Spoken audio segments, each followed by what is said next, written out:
Hello and welcome back to my YouTube channel. In today's video, we will be discussing the approach to follow for current affairs for the upcoming prelims 2026. So with less than 120 days left for our prelims, I have been getting a lot of queries with respect to what should be the approach to follow for current affairs, what are the most important topics with respect to current affairs, what are the sources that one should follow for current affairs. So in today's video, I will be discussing the approach to follow for current affairs as well as the sources to follow for current affairs, and these are the sources that I followed across my 6 attempts, which have helped me clear prelims in 6 attempts with good margin.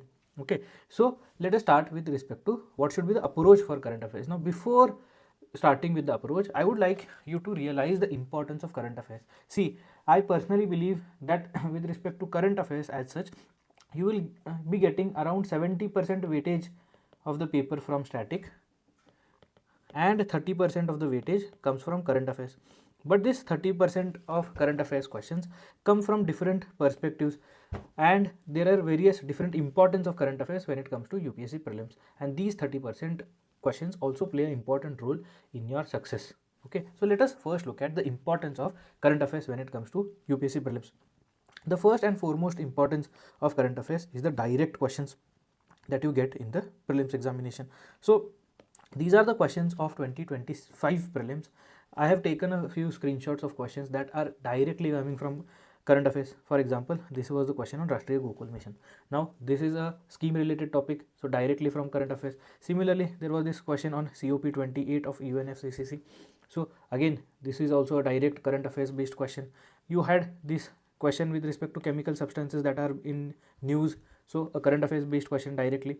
Similarly, you had this AI Action Summit question, you had this PM Surya Grah Muft Bijli Yojana, and you had this with respect to the quantum chips. So directly you will be getting a few questions, and every year you will realize there are at least around 6 to 7 questions that can be traced directly to current affairs, that can be traced directly to any newspaper source. Now the second importance of current affairs when it comes to UPSC prelims is questions on contemporary affairs. Now again, a biggest mistake that a lot of people do is to focus on factual aspects of current affairs. UPSC prelims is not a factual exam. UPSC focuses more on contemporary affairs rather than current affairs, and in order to do this contemporary affairs, one should be aware about what is happening in news for the last at least couple of years. And if you have been a serious aspirant of this examination, you will be more or less aware about the topics that are in news, and this is what I call as contemporary affairs. And the focus on contemporary affairs is more than focus on current affairs. This is the fundamental difference in approach for current affairs when it comes to UPSC and other examination. In other examinations like state services or regulatory exams like NABARD, RBI, you will get direct factual questions more from current affairs, but UPSC focuses on contemporary affairs, that is the topics that have been in news for the last couple of years. So let us look at the 2025 paper again. So if you look at these a few questions, a question on NATO. NATO has been in news since last 3-4 years, since the attack of Russia on Ukraine and the expansion of NATO. Similarly, there was a question on the countries that are accepting payments through UPI. Again, this has been in news for the last couple of years when new countries are getting added, and UPSC asked a direct question on this. Again, one more similar question is this idea of INSTC. This has been in news for around 7-8 years now. Again, it came in news because of the G20 summit and the Eurasian corridor that G20 summit had like proposed. So again, a contemporary affairs question. So for these contemporary affairs question, you should be aware about what is happening in news, and how to do that we will discuss as we go ahead in today's session. Okay, so the third importance of current affairs is the current derived static questions. Okay, so a lot of people do a lot of mistake when it comes to these questions.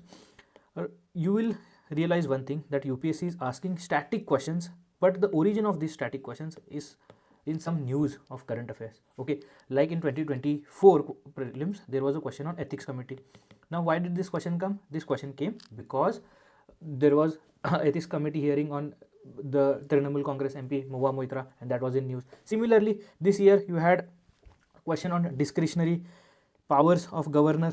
Okay, discretionary powers of governor, this was in news. This is always in news because of either or some or the other governor like exploiting these powers. This was more in news this year because of the state of Tamil Nadu judgment. So the discretionary power of governor was in news, and UPSC asked a purely static question on this. Similarly, if you look at this, a question on the powers and privileges of governor or MLAs.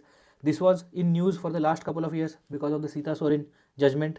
Okay, the Sita Soren judgment which reversed the previous judgment of 1993.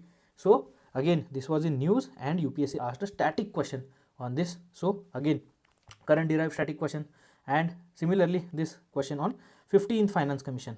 We all know 16th Finance Commission was recently appointed. 16th Finance Commission was in news, and the static part of it is the 15th Finance Commission or Finance Commission in general. UPSC asked a simple straightforward question, and if you are aware about these things, automatically you will be able to get these questions correct. So doing current affairs is not just important to get the questions from current correct, but also to get the questions from static that UPSC is asking. Okay, now the fourth and I believe one of the most important like aspect of preparing for current affairs is to develop your peripheral knowledge, and this peripheral knowledge will help you eliminate a lot of statements. This peripheral knowledge will help you again reach the answer of a lot of questions, and this will help you develop your MCQ solving aptitude. Okay, so again, a lot of people criticize that there is no magazine from which you will be getting direct questions, and there is no magazine that will be promising direct questions from their sources. If there is any course that is promising direct question, I believe that is a scam. Okay, so the other importance of doing current affairs or current affairs magazine is to develop your peripheral knowledge. This peripheral knowledge will be helpful in eliminating a lot of questions, okay, or a lot of statements from the questions. For example, this 15th Finance Commission question, if you look at this, because of the 16th Finance Commission, 15th Finance Commission and its recommendations were in news, okay, which is a part of current affairs. If you had read this and if you were able to eliminate this statement, automatically you were reaching to the answer. So this is a pattern I have seen in UPSC's prelims ka question, where the only topic that is in news, if you are aware about it, even then you can reach the answer. For example, if you know this is not 45%, it is 41%, so you eliminate statement 2. If you are eliminating statement 2, automatically you are reaching to the answer. So this should be an eye opener for everybody, that the peripheral knowledge that you are developing in current affairs will help you eliminate a lot of statements and directly reach the answer. Also, it will help you in MCQ aptitude. Now this is not the one-off example. Similarly, one example of the quantum chip that we discussed in current affairs wala question. Now this chip has been introduced by Amazon Web Service. This is a statement. Now even if you had read about the headline given in newspaper and you knew about the headline, automatically you were reaching the answer. For example, if you look at the news of this particular question, this was the news that came in the Hindu Science and Technology page, and it directly says Microsoft unveils new quantum chip, and the statement here is framed as it has been done by AWS, that is Amazon Web Services. Now automatically if you eliminate this, that is to eliminate, if you are eliminating the statement 2, again you are directly reaching to the answer. So this reading of current affairs, preparation of current affairs will at times not get you direct questions from these sources, but will help you develop your peripheral knowledge, which you can use to eliminate statements to build your MCQ aptitude solving. Okay, so this is the importance of current affairs when it comes to UPSC prelims. Now, having seen the importance of current affairs, let us go ahead and look at the approach. Before discussing the approach, I would like to discuss a few common mistakes that a lot of people do. The first and foremost mistake that a lot of people do with respect to preparation of current affairs is that they sweat too much on current affairs. Now, what I mean by this, see, like I discussed, with respect to current affairs, you will be getting somewhere around 25 to 30 questions. Okay, that is both your direct current affairs questions or contemporary affairs questions. Okay, so these 25-30 questions means that is 30% of your examination, and this directly means that you should be giving 30 to 40% of time, max 30% time of your preparation to current affairs. So do not sweat too much on current affairs. This is a major mistake that a lot of people do. Follow the mantra that your preparation for current affairs should not come at the cost of static. So always remember static over current affairs, because even if you are leaving current affairs for certain sections and doing static properly, you will get a few static derived current questions properly, because you have good hold over static. So first mistake that a lot of people do is sweat too much over current affairs. This is not the right strategy. I have seen a lot of students like refer to 5-6 sources for current affairs. give more than half of the day's preparation for current affairs, because in current affairs you have some interest to read because you are reading new things. Static revise करने में बहुत bore लगता है because वही चीज़ें बहुत सालों से पढ़ रहे हो, वही चीज़ें रिवाइज करने में it is boring, but it is the boring thing that will give you exceptional result. So do not sweat too much on current affairs. Okay, now the second mistake that a lot of people do is they rely on spoon feeding of content. मतलब अगर मैं बोला कि कोई एक compilation पढ़ लो, तो what they will do is they will pick up the compilation and read it as it is. They read as if it is a novel. Now this is another mistake that a lot of people do.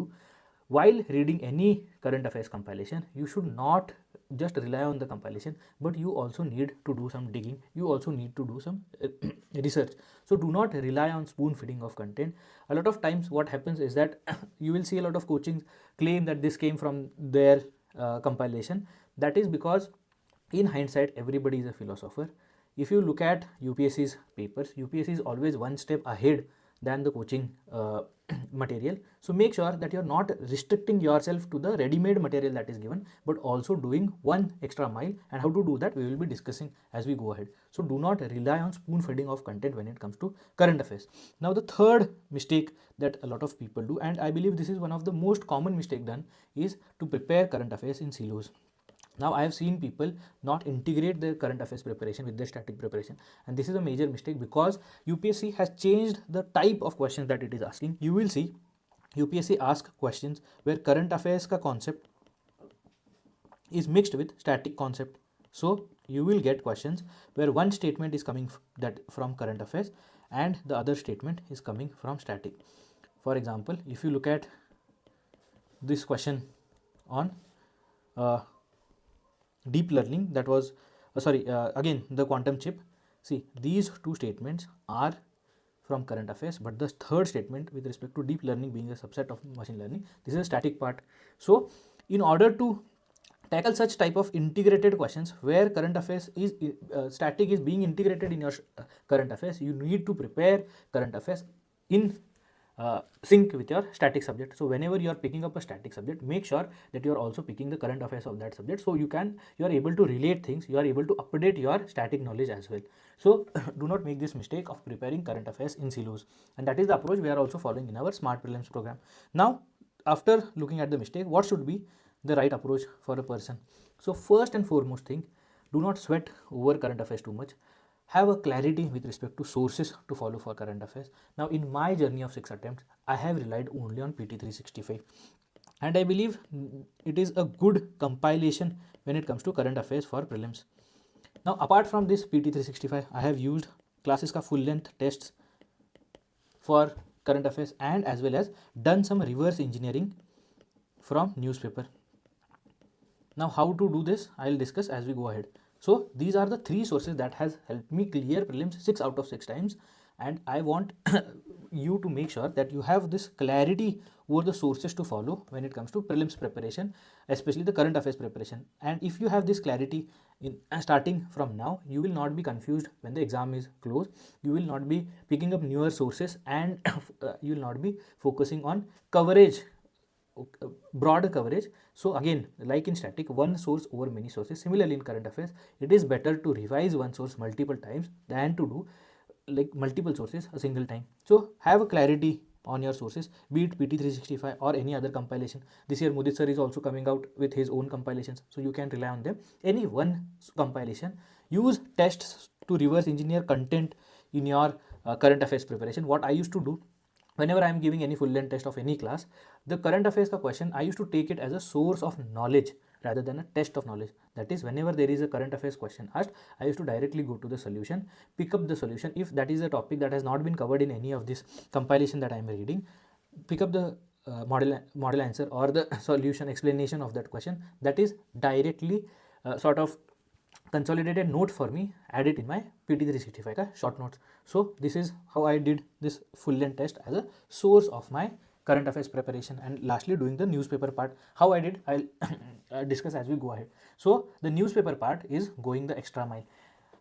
Like I discussed, a lot of people do this mistake of just relying on the content given in your compilation. You need to do something extra. That is what I used to do. Whenever there is some content or some news discussed in a compilation, I used to Google it. I used to see whether there is some PIB news with respect to it. or any other government source or some official website of that news, so that I am getting some extra content, and that too from an authentic source from where the examiner will be picking up statements. So this is how I went the extra mile when it comes to compilation, current affairs compilation. Now one thing that I realized was with respect to environment and science and tech, UPSC is asking questions directly from the explained section of Indian Express or the text and context section of the Hindu. So what I used to do, I used to collect these explained and text and context compilations from newspaper itself, and whatever is the news that I feel is important enough, I used to read it and link it to the static. For example, this was directly given in the science and technology page of explained text and context of the Hindu. So if I had read this, automatically I would have gotten those 2 marks easily. It would have been a cakewalk for me. So do one thing, especially for environment and science and tech, go ahead and get the compilations of explained and text and context and the important news that you feel, read them and add it to your current affairs short notes. This current affairs short notes will help you a lot. So whenever you are reading any compilation, make sure that you are preparing its short notes, because in the end what happens is all the compilations together will somewhere run into 1000 to 1500 pages, and revising this 1000 to 1500 pages becomes very difficult in the end. So make sure you are making these short notes. In these short notes you add the content that you are getting from full length test, and for science and tech and environment you add the content that you are getting from newspaper. And this is what you will be doing for the newspaper till now, okay, for the last 6 months. For going ahead from now till say April 15th, what I want everybody to do is follow the idea of current to concept.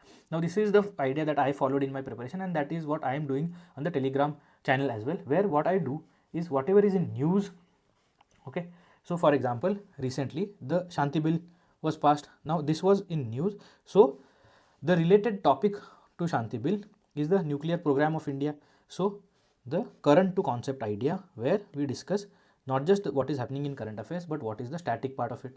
And again, these are shared on the Telegram channel. You can join the Telegram channel using the link given in description box, so that it helps you to cover the news is starting from now till the prelims.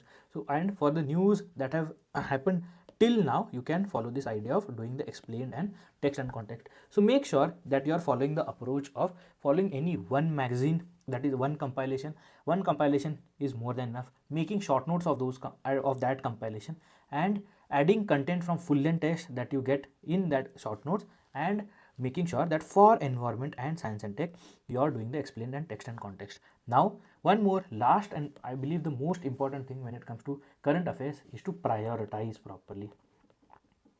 So when it comes to current affairs, the priority that I followed across my 6 attempts was with respect to I used to do economics first, then environment, then science and tech, then IR, and then polity, and then defense or security.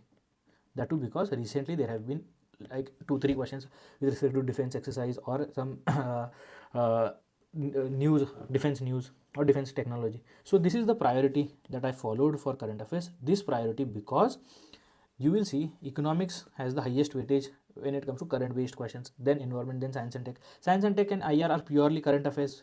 So these are very important to do. So make sure that you are following this priority. This will help you ensure that the return on investment that you are putting in for current affairs is very high. And for the current to concept for the upcoming news, make sure that you follow the Telegram channel, so that your effort of preparing such static topics from the news that is happening now is reduced. You get direct ready-made content here on the Telegram channel. I hope this is helpful, and make sure that you follow this approach for a much clearer way ahead when it comes to current affairs, because in this journey of UPSC, clarity over confusion should be your mantra.